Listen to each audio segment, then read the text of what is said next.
Hello students, welcome back to my channel. तो आज की इस क्लास में हम पढ़ने वाले हैं बीए 6 सेमेस्टर माइनर पेपर 7 और माइनर पेपर 8 पॉलिटिकल साइंस का हम ऑब्जेक्टिव क्वेश्चन यानी मल्टीपल चॉइस क्वेश्चन हम देखने वाले हैं। तो हिंदी इंग्लिश दोनों में हम देखने वाले हैं। 7 8 दोनों हम एक ही वीडियो में कंप्लीट करने वाले हैं। पहले हम 7 का करेंगे, उसके बाद हम माइनर पेपर 8 का मल्टीपल चॉइस क्वेश्चन करेंगे। तो चलिए हम क्लास को शुरू करते हैं। इससे पहले अपने दोस्तों के साथ शेयर कर देना है। कोई भी दिक्कत हो कमेंट में बता देना है। अपना सब्जेक्ट का नाम और एग्ज़ाम डेट भी कमेंट में आपको बता देना है कि आपको कौन से सब्जेक्ट का क्लास चाहिए। पीडीएफ आपको टेलीग्राम पे मिल जाएगा, वहाँ जा कर के ज्वाइन हो जाना है। सबसे पहला सवाल आपसे पूछा गया है कि अंतर्राष्ट्रीय राजनीति को एक अध्ययन विषय के रूप में कब मान्यता प्राप्त हुई थी? तो इसको हुआ था 20वीं शताब्दी के द्वितीय दशक में। अंतर्राष्ट्रीय संबंधों का महत्व बढ़ाने में निम्न में से किस कारक का योगदान रहा है? तो सही आंसर हो जाएगा ऑप्शन नंबर डी। निम्न में से किस घटना के कारण सार्वभौमिक राजनीति सिद्धांत की आवश्यकता अनुभव की गई? तो सही आंसर हो जाएगा ऑप्शन नंबर सी। अगला सवाल है, कौन सा महाद्वीप प्रथम एवं द्वितीय विश्व युद्ध का केंद्र था? तो वो था आपका यूरोप। अंतर्राष्ट्रीय संबंधों से अभिप्राय उन प्रक्रियाओं के अध्ययन से है जिनके द्वारा राज्य अपने राष्ट्रीय हितों का सामंजस्य अन्य राज्यों के राष्ट्रीय हितों के साथ स्थापित करता है। तो सही आंसर हो जाएगा ऑप्शन नंबर बी। निम्न में से कौन सा तर्क अंतर्राष्ट्रीय संबंध के विषय की वैज्ञानिकता के पक्ष में नहीं है? तो वो है ये ऑप्शन नंबर सी। किस विद्वान ने यह विचार व्यक्त किया कि वैश्विक शांति तथा विश्व सरकार की स्थापना होने के बाद अंतर्राष्ट्रीय राजनीति तथा अंतर्राष्ट्रीय संबंध के मध्य का अंतर समाप्त होने की संभावना की जा सकती है? तो वो है ये डॉक्टर विवाशी। अगला है, किन विद्वानों के अनुसार अंतर्राष्ट्रीय संबंध एक स्वतंत्र विषय नहीं है? तो वो है ये ऑल ऑफ द एबव। तो आपको क्या करना है कि एक एक ऑब्जेक्टिव को क्वेश्चन अच्छे से रीड कर लेना है, इंग्लिश हिंदी दोनों में रीड कर लेना है, और ऑप्शन भी आपको अच्छे तरीके से देख लेना है। कौन सा सही आंसर है ये भी आपको देख लेना है, बस माइंड में रखना है, या फिर कॉपी पे आप नोट डाउन भी कर सकते हैं, क्योंकि काफ़ी इम्पॉर्टेंट है, ये एग्ज़ाम से रिलेटेड ही है, तो काफ़ी इम्पॉर्टेंट रहेगा ये आपके लिए। तो क्वेश्चन नंबर 9 है कि संयुक्त राष्ट्र संघ के सदस्यों की वर्तमान संख्या कितनी है? इसकी वर्तमान संख्या है आपका 193। संयुक्त राष्ट्र की सदस्य संख्या स्थापना के समय कितनी थी? तो वो थी आपकी 51।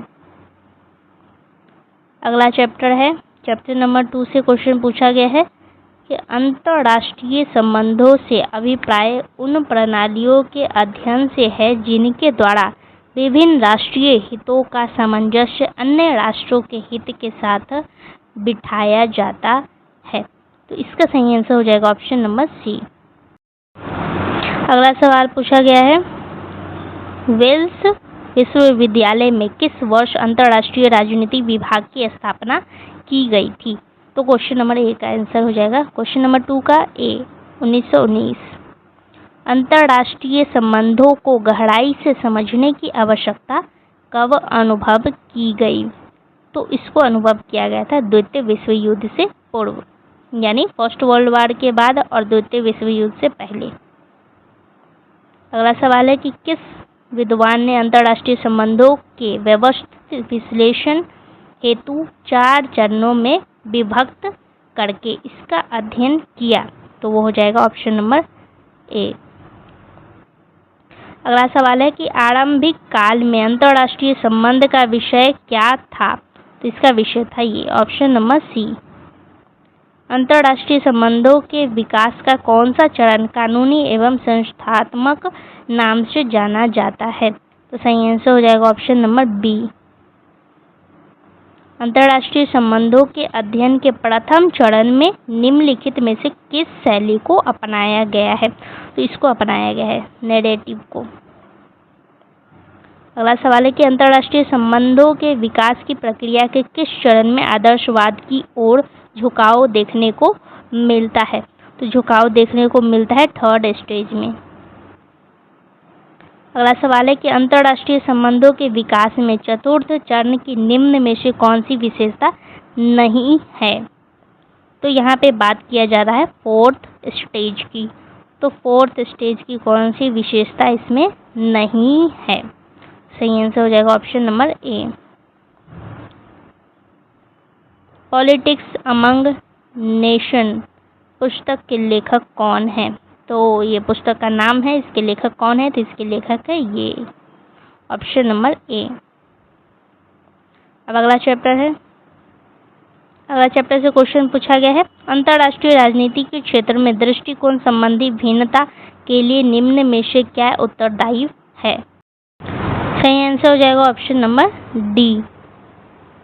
अगला सवाल है कि आदर्शवादियों के अनुसार विश्व को शांतिमय बनाने के लिए निम्न में से किसका प्रयोग किया जाना अनिवार्य है? तो सही आंसर हो जाएगा ऑप्शन नंबर सी, विवेक यानी रीजन। आदर्शवाद पर आधारित समाज निम्न में से किससे मुक्त होगा? तो क्वेश्चन इंग्लिश में कुछ इस तरीके से है कि ए सोसाइटी यहाँ पे दिया गया है, ये थोड़ा यहाँ पे उल्टा हो गया है तो यहाँ पे ध्यान नहीं देना है। क्वेश्चन है a society based on idealism will be free from which of the following, यानी यहाँ पे जो लिखना जाना चाहिए था ये यहाँ पे आ गया, ये यहाँ पर वाला यहाँ पे होगा, नीचे में होगा, तो इस पर ध्यान नहीं देना। ये इंग्लिश वाले बच्चे यहाँ पे इसको नीचे कर लेंगे। तो क्वेश्चन नंबर 3 का आंसर हो जाएगा ऑप्शन नंबर डी। निम्न में से कौन आदर्शवादी दृष्टिकोण का प्रमुख समर्थक है? तो सही आंसर हो जाएगा ऑप्शन नंबर ए। मानवीय सुखों से परिपूर्ण विश्व का निर्माण मानव शक्ति से परे नहीं है। अचेतन प्रकृति के द्वारा थोपी गई बाधाएं मानव मन में है तथा इनका उपचार विचारों द्वारा सूचित तथा दृढ़ की गई मजबूत आशा में है। ये कथन किसका था? किनके द्वारा ये कथन कहा गया था? तो वो है ये ऑप्शन नंबर बी। अमेरिका के कौन से राष्ट्रपति आदर्शवाद के बड़े समर्थक रहे हैं? Which American president has been a big supporter of idealism. तो यहाँ से ये कट करना है इसको, यहाँ पे ये भी नीचे आ जाएगा, इंग्लिश वाला इंग्लिश में आएगा। तो इसका सही आंसर हो जाएगा सी, वुड्रो विल्सन। निम्नलिखित में से किसका नाम यथार्थवादी दृष्टिकोण से विशेष रूप से संबंध है? Whose name among the following is especially associated with the realistic approach? तो सही आंसर हो जाएगा आपका ऑप्शन नंबर ए। पॉलिटिक्स अमंग नेशन पुस्तक की रचना किसने की? तो वो है ये। अगला सवाल पूछा गया, how many principle have Morgenthau describe in his realistic approach? Morgenthau ने अपने यथार्थवादी दृष्टिकोण में कुल कितने सिद्धांतों का वर्णन किया है? तो ये वर्णन करते हैं 6 सिद्धांतों का। निम्न में से कौन नौ यथार्थवाद का प्रमुख समर्थक रहा है? तो हो जाएगा ये ऑप्शन नंबर ए। अब है चैप्टर 4। चैप्टर 4 से क्वेश्चन पूछा गया है आपसे कि उदारवाद का उद्भव किस शताब्दी से माना जाता है? तो वह है 18th सेंचुरी से। एक मिनट, एक ही क्वेश्चन 2 बार प्रिंट हो गया, ओ सॉरी। हाँ, तो यही क्वेश्चन यहीं पे पूछा गया है, तो इसका सही आंसर 18वीं शताब्दी। क्वेश्चन नंबर 2 पूछा गया है कि निम्न में से किसका नाम उदारवादी अवधारणा से संबंधित नहीं है? तो वो है ये ऑप्शन नंबर ए। निम्न में से किस घटना के कारण उदारवाद ने अपना महत्व खो दिया था? तो सही आंसर हो जाएगा ऑप्शन नंबर डी। निम्न में से कौन शास्त्रीय उदारवाद का समर्थक है? तो 4 का डी, सॉरी यहाँ पे D, all of the above. All of the above लिखा है मतलब क्या हो जाएगा? ये ऑप्शन नंबर ए है, तो ये ऑप्शन नंबर ए यहाँ पर आ जाएगा, ऑप्शन नंबर ए यह है बी, तो यहाँ आ जाएगा बी, और ये है सी ये वाला, तो ये वाला यहाँ आ जाएगा सी, और ये है डी, तो ये आ जाएगा यहाँ पे डी। तो ऑल ऑफ द एबव लिखा है, ऑप्शन नंबर डी क्या है, ऑल ऑफ द एबव यानी उक्त सभी, यानी ऊपर का जो सभी option number A, option number B, option number C है, ये तीनों सही आंसर है। तो इसीलिए हम टिक करेंगे ऑप्शन नंबर डी में। तो बी, ए और ये सी, ये तीनों सही आंसर है, तो इसीलिए यहाँ पे डी उल्टा पुल्टा हो गया है, तो थोड़ा आपको ठीक कर लेना है। उदारवाद का पुनरुत्थान कब से माना जाता है? तो इसको माना जाता है 1991। उदारवाद के पुनरुत्थान के लिए निम्न में से कौन सी घटना उत्तरदायी थी? तो वो थी आपकी ये ऑप्शन नंबर डी।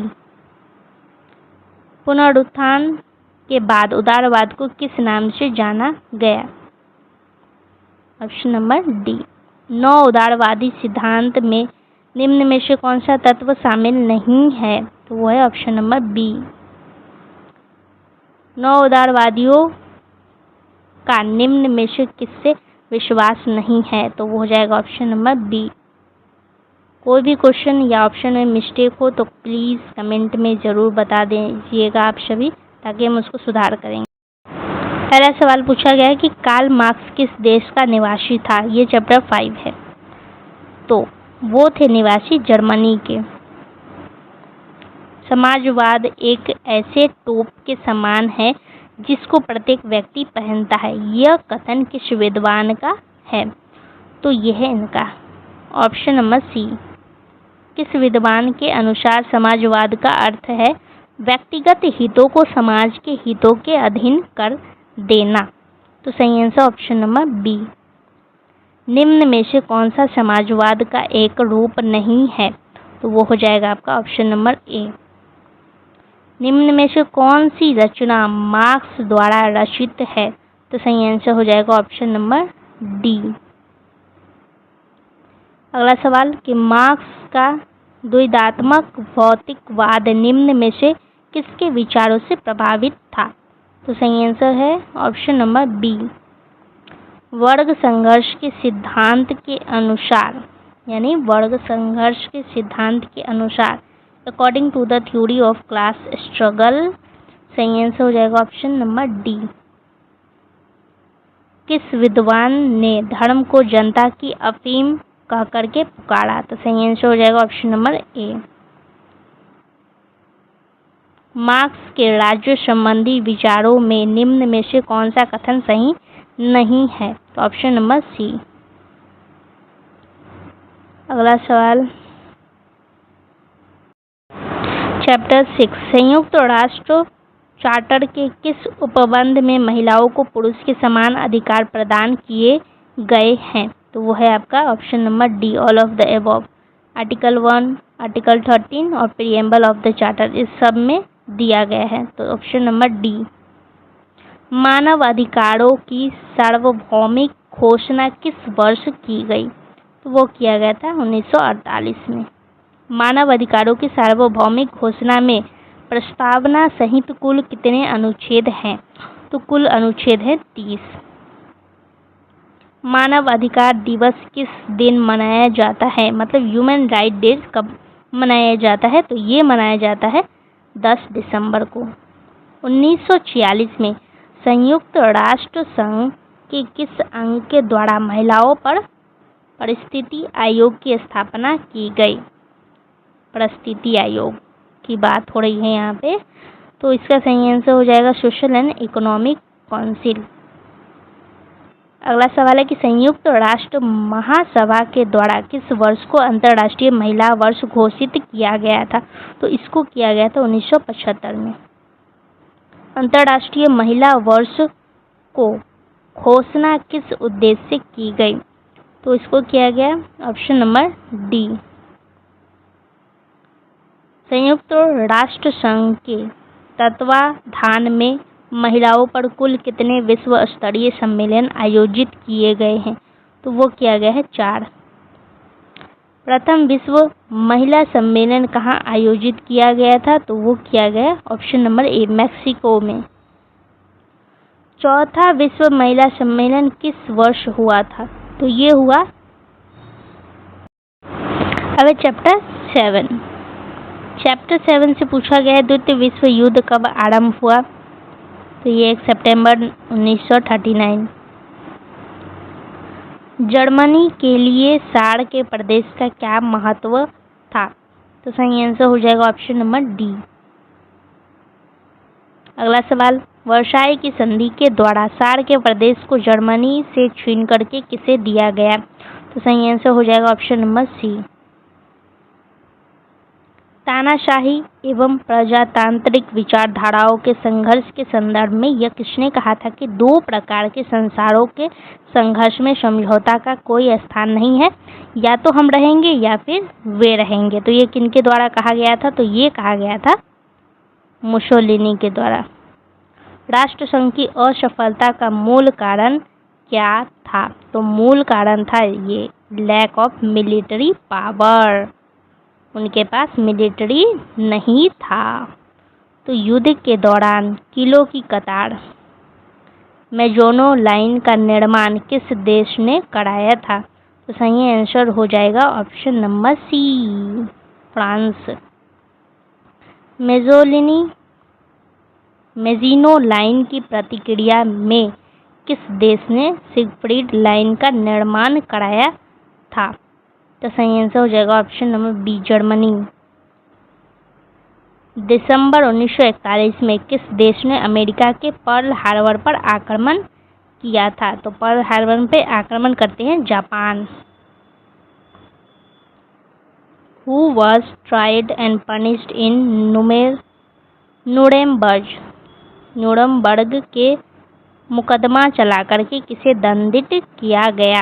तो वो है ये जर्मन कमांडर। द्वितीय विश्व युद्ध किस वर्ष समाप्त हुआ? 1945 में समाप्त हुआ। अगला चैप्टर है chapter 8। Who gave the name of the cold war, यानी शीत युद्ध का नाम किसने दिया था?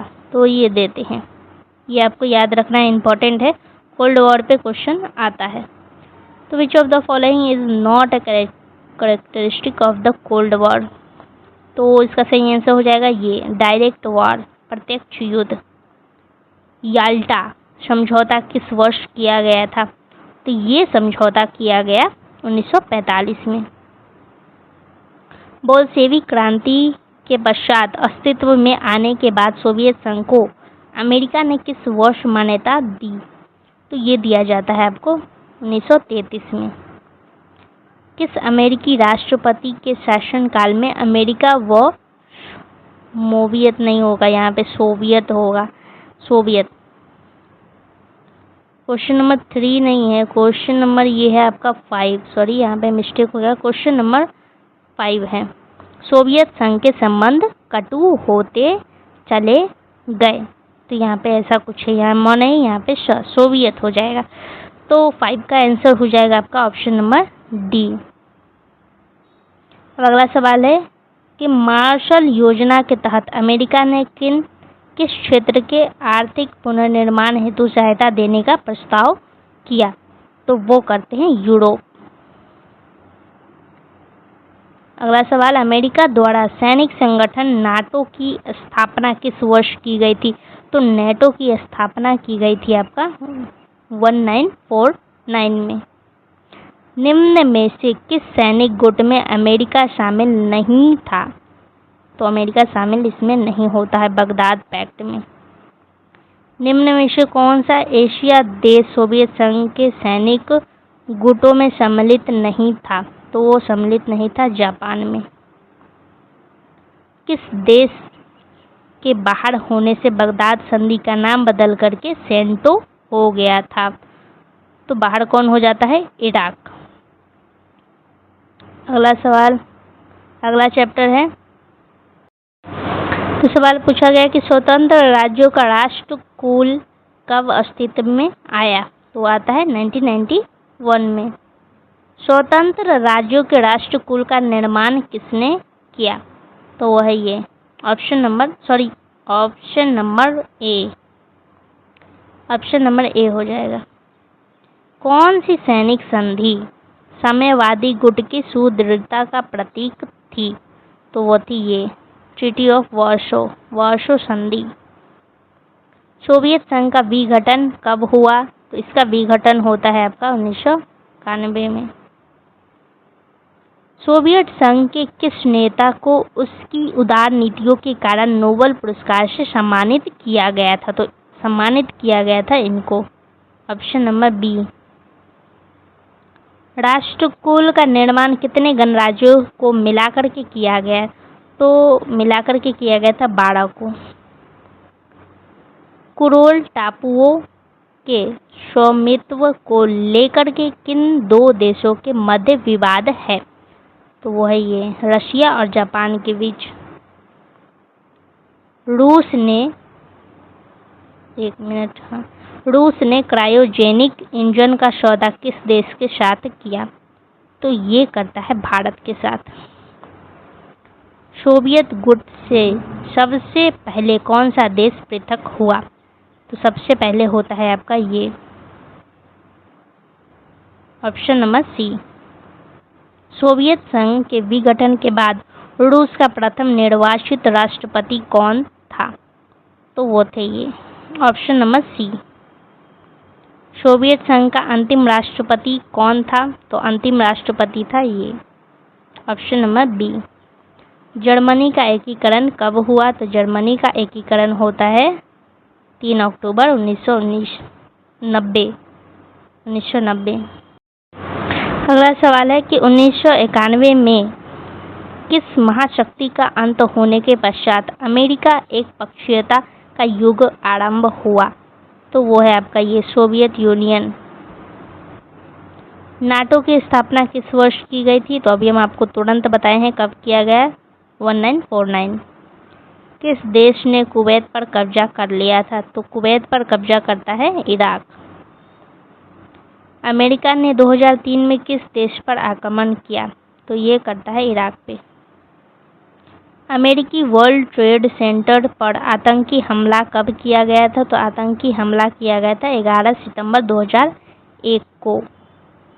1996 में तालिबान शासन किस देश में स्थापित किया गया था? तो ये स्थापित किया गया अफगानिस्तान में। तालिबान शासन का अंत किसने किया? तो इसका अंत करता है अमेरिका। एक पक्षीयता की स्थिति किस राज्य की प्रभुता की परिचायक है? तो ये है अमेरिका। तालिबान को आतंकवाद का परीक्षण देने के लिए किस देश में मदरसे चल रहे थे? तो वो पाकिस्तान में चल रहा था। वर्तमान में अमेरिका के राष्ट्रपति कौन है? तो वर्तमान में है ये ऑप्शन नंबर सी। तो MIC 7 का ये लास्ट चैप्टर है, चैप्टर नंबर 11। तो बस 11 चैप्टर ही आपको इसमें पढ़ना था। तो सन 1911 से पूर्व किस देश के लोगों को अफीम भक्षक के नाम से जाना जाता था? तो सही आंसर हो जाएगा ऑप्शन नंबर सी, चाइना। अगला सवाल है कि चीन में लोक गणराज्य की स्थापना किस वर्ष हुई? Option number B. Question number 3 पूछा गया कि चीन में माओ का शासन किस वर्ष स्थापित हुआ? यहाँ पे क्वेश्चन छूट गया है, यहाँ पे आपको क्वेश्चन लिख लेना है कि चीन में माओ का शासन किस वर्ष स्थापित हुआ? In which year was Mao rule established in China? तो सही आंसर हो जाएगा आपका ऑप्शन नंबर ए, माओ हो जाएगा। यहाँ पे पाओ लिख किया है, गलती है। माओ के द्वारा दिए गए महान छलांग के नारे का क्या अर्थ था? तो उसका अर्थ था ये ऑप्शन नंबर सी। चीन में महान सर्वहारा की सांस्कृतिक क्रांति का आह्वान किस वर्ष किया गया था? तो इसको किया जाता है 1966 में। माओ के काल में प्रसिद्ध उक्त चावल से भरा लोहे का प्याला का अर्थ था? तो इसका अर्थ होता है ऑप्शन नंबर डी, ये सभी। चावल का छटका हुआ लौह प्याला किस प्रकार की आर्थिक स्थिति का घोतक था? तो ये था आपका ऑप्शन नंबर डी हो जाएगा। निम्न में से किस देश के पास विश्व का सबसे बड़ा विदेशी पूंजी भंडार है? तो वो है चाइना के पास। विदेशी पूंजी का भंडार है चाइना के पास। तो यहाँ पे चीन हो जाएगा। चीन की अर्थव्यवस्था में सबसे अधिक योगदान किसका है? तो सही आंसर हो जाएगा आपका ऑप्शन नंबर सी, विदेशी व्यापार। एशिया की पहली डीप वाटर जैकेट हेजी 2 का निर्माण कब पूर्ण हुआ? मतलब when was the construction of the Asia first deep water jacket hazy 2 completed? तो सही आंसर हो जाएगा 12 मार्च 2024। यहाँ पे भी आंसर लिख दिया गया है। तो आपको पीडीएफ से पहले आपको क्लास को अटेंड करना पड़ेगा, क्योंकि पीडीएफ में वहाँ कुछ गलत रहता है तो वहाँ पे हम थोड़ी ना आपको सही करके दे पाएंगे। तो यहीं पे क्लास में भी आपको सही किया जाता है। तो माइनर पेपर 7 में जितना भी था ऑब्जेक्टिव क्वेश्चन MIC 7 में वो पूरा कंप्लीट हो चुका है। अब हम शुरू करेंगे MIC 8 का। तो चैप्टर फर्स्ट क्वेश्चन पूछा गया है, तुलनात्मक पद्धति का परंपरागत स्वरूप निम्नलिखित में से कौन सा नहीं था? तो वह ये ऑप्शन नंबर सी। तुलनात्मक राजनीति के अध्ययन का क्या महत्व है? तो इसका महत्व है ऑप्शन नंबर डी। निम्न में से कौन सा उपागम परंपरागत उपागम की श्रेणी में नहीं आता है? तो वह है ये ऑप्शन नंबर ए, सिस्टम अप्रोच नहीं आता है। निम्न में से किस विद्वान का संबंध व्यवस्था विश्लेषण सिद्धांत से नहीं है? तो वह है ऑप्शन नंबर डी। मर्टन के प्रकारों के कितने वर्गों में विभक्त किया है? How many classes Merton has divided the function को कितने भागों में बांटा गया है? मर्टन कितने भागों में इसको बांटते हैं? तो ये बांटते हैं 3 भाग में। निम्न में से किस विचारक का संबंध संरचनात्मक प्रक्रियात्मक उपागम से नहीं है? तो वो है आपका option number A, David Troman. 1 minute. हाँ, तो अगला सवाल है, आमंड ने राजनीतिक व्यवस्था की विशेषताओं में किस तत्व की सार्वभौमिकता को स्वीकार किया है? तो सही आंसर हो जाएगा ऑप्शन नंबर डी। प्रक्रियाओं की संकल्पना निम्न में से किस तथ्य पर आधारित है? प्रक्रियाओं की संकल्पना, तो इसका आंसर हो जाएगा ऑप्शन नंबर डी। निम्न में से कौन सा निर्गत प्रकार का अंश नहीं है? तो वह ये, किस विद्वान ने आमंड के द्वारा संरचनाओं की प्रक्रिया के दृष्टि से की गई व्याख्या को अनुचित माना है? सही आंसर हो जाएगा ऑप्शन नंबर ए।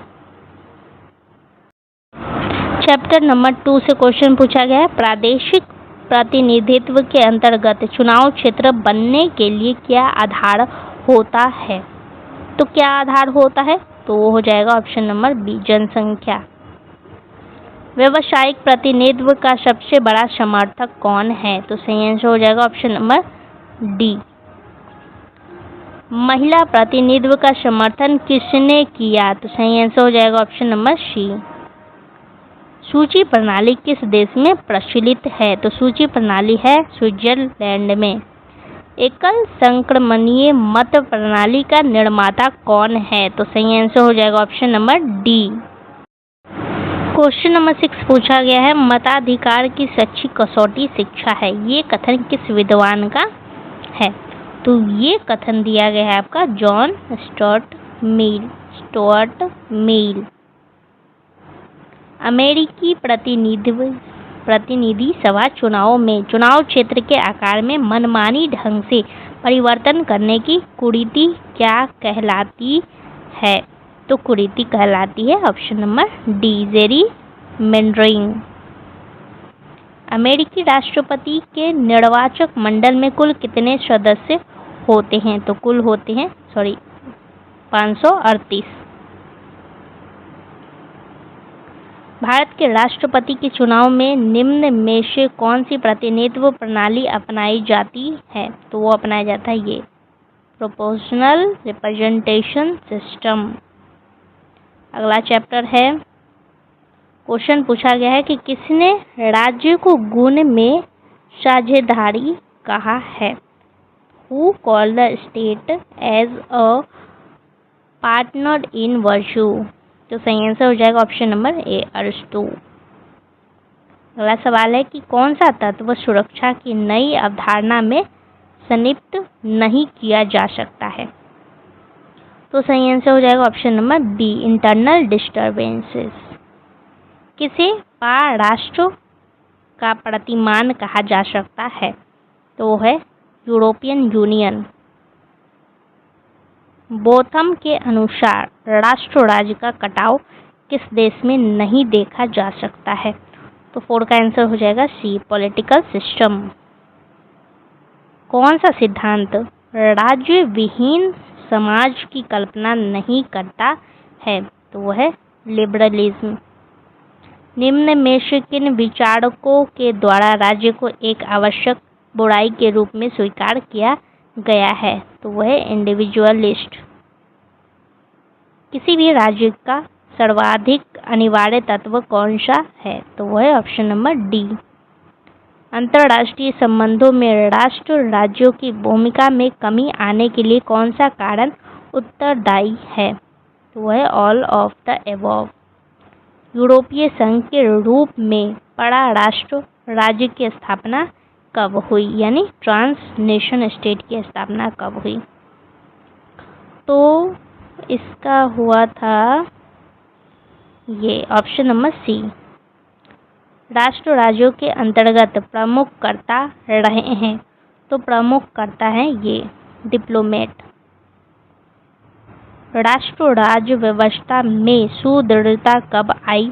तो सुदृढ़ता आई थी 20वीं सेंचुरी में। परंपरागत राष्ट्र राज्य के कितने आधारभूत तत्व रहे हैं। तो वो है आपका 4।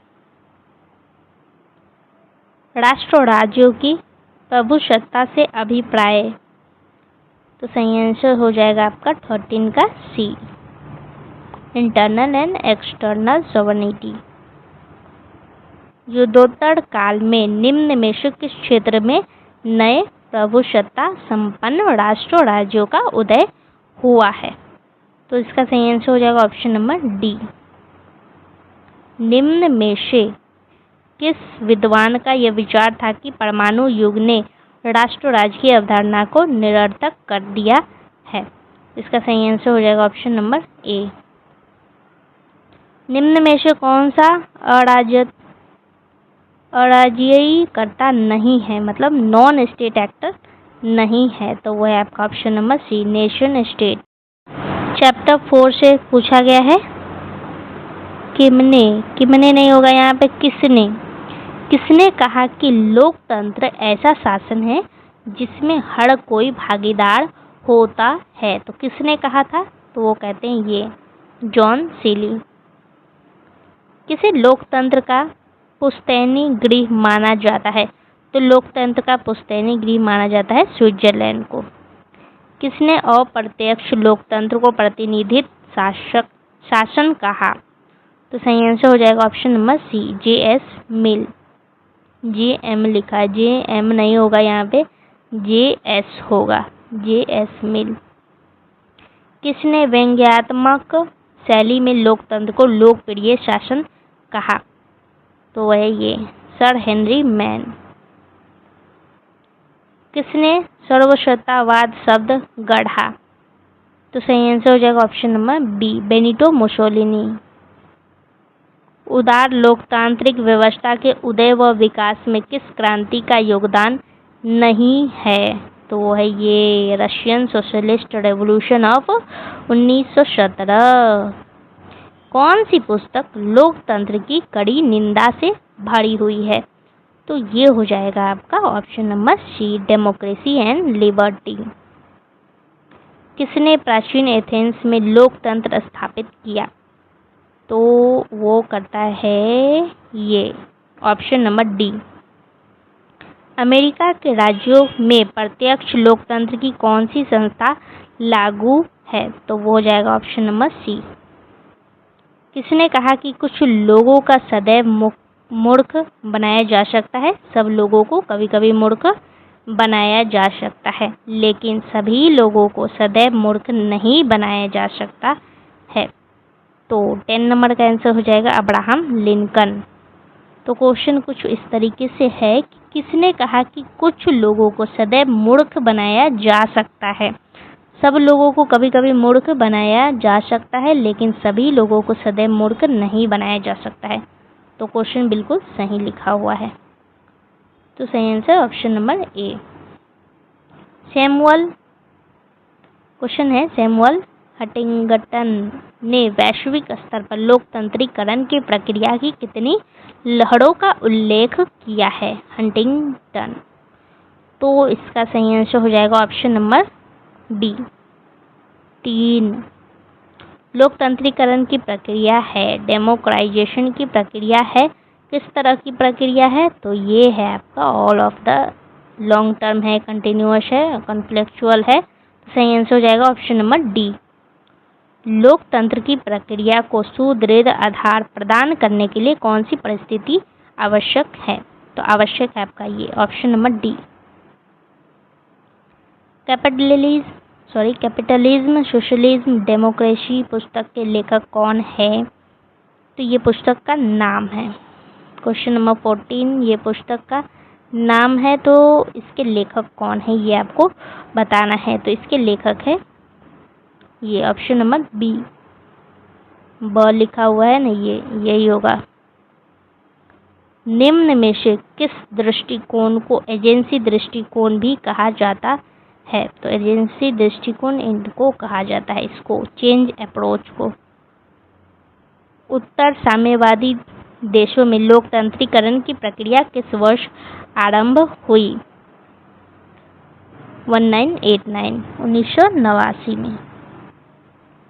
निम्न में से किस उत्तर साम्यवादी देश में लोकतंत्रीकरण की प्रक्रिया सफल नहीं हुई है, तो वो है आपका ये रूस में। लास्ट चैप्टर है चैप्टर 5। तो 5 ही चैप्टर आपको माइनर पेपर 8 में पढ़ना है। तो यूरोपियन यूनियन में किस प्रकार को शासन व्यवस्था है। आई थिंक क्वेश्चन कुछ मिस्टेक है। हाँ, तो क्वेश्चन इस तरीके से है कि यूरोपियन यूनियन में किस प्रकार की शासन व्यवस्था है। तो यहाँ पे यूनियन होगा, यूनियन ही गलत है, यूनियन होगा। तो इसका सही आंसर हो जाएगा ऑप्शन नंबर सी ये। अमेरिका में किस प्रकार की शासन व्यवस्था है, तो अमेरिका में है आपका ये फेडरलिज्म। ब्रिटेन में किस प्रकार की शासन व्यवस्था है, तो ब्रिटेन में है आपका ये यूनिटरी। किसने कहा कि संघ शासन दुर्बल शासन होता है, तो किसने कहा था, तो ये कहते हैं डाइशी। किस विद्वान ने भारत को अर्ध संघ की श्रेणी में रखा है, तो वो है ये। अमेरिकी संघ में अवशिष्ट विषय किसे सौंपा गया है, तो किसको सौंपा गया है, तो वो सौंपा गया है इनको, सेंट्रल गवर्नमेंट को। संघवाद में कौन सा विषय प्रांतों को दिया जा सकता है, तो संघवाद में दिया जाता है एग्रीकल्चर एंड इरिगेशन। एकात्मक व्यवस्था में कौन सा तत्व नहीं हो सकता है, तो वो है आपका ये स्टेट ऑटोनॉमी। निम्न में से किस देश में संघात्मक व्यवस्था है, तो वो है आपका स्विट्जरलैंड में। संघीय व्यवस्था में कौन सा तत्व अनिवार्य नहीं है, तो कौन सा तत्व है, तो वो है आपका ये। अगला क्वेश्चन पूछा गया कि भारतीय संविधान के संदर्भ में यह किसने कहा कि हमने इस संविधान में संघ यानी फेडरेशन का नहीं बल्कि यूनियन शब्द का प्रयोग किया है, तो ये कहा गया था इनके द्वारा, B.R. Ambedkar, doctor B.R. Ambedkar ji के द्वारा ये कहा गया। हमारी संघीय व्यवस्था को कब एकात्मक व्यवस्था में बदला जा सकता है, in the time of emergency, आपातकालीन के समय में बदला जा सकता है। भारतीय संघीय व्यवस्था में सशक्त केंद्र का विचार किस देश के संविधान से लिया गया है, तो ये आपका लिया गया है कनाडा से, कनाडा के संविधान से। भारत में वर्तमान में सहयोगी संघवाद की दिशा में कब प्रयास आरंभ किए गए हैं? तो ये किया गया था 2014 में। नीति आयोग की स्थापना किस वर्ष हुई? तो नीति आयोग की स्थापना होती है 2015 में। वर्तमान में भारत में संघवाद का कौन सा स्वरूप प्रचलन में है? तो वर्तमान में है आपका ये ऑप्शन नंबर डी। ये भी है, ये भी सब है। Cooperative, competitive, fiscal. तो जितना भी ऑब्जेक्टिव माइनर पेपर 8 में था वो पूरा कंप्लीट हो चुका है। तो आई होप कि आपको ये वीडियो आपके लिए काफ़ी हेल्पफुल रहेगा। दोस्तों के साथ शेयर कर देना है, चैनल को सब्सक्राइब कर लें, वीडियो को लाइक कर देना है। तो अब ऑब्जेक्टिव जब आपका पूरा कंप्लीट हो चुका है तो अब हम करेंगे सब्जेक्टिव क्वेश्चन। बाकी आपका मेजर पेपर में, माइनर पेपर में कौन सा सब्जेक्ट है ये आपको कमेंट में बता देना है। कौन सा क्लास चाहिए ये आपको कमेंट में रेगुलर बता देना है।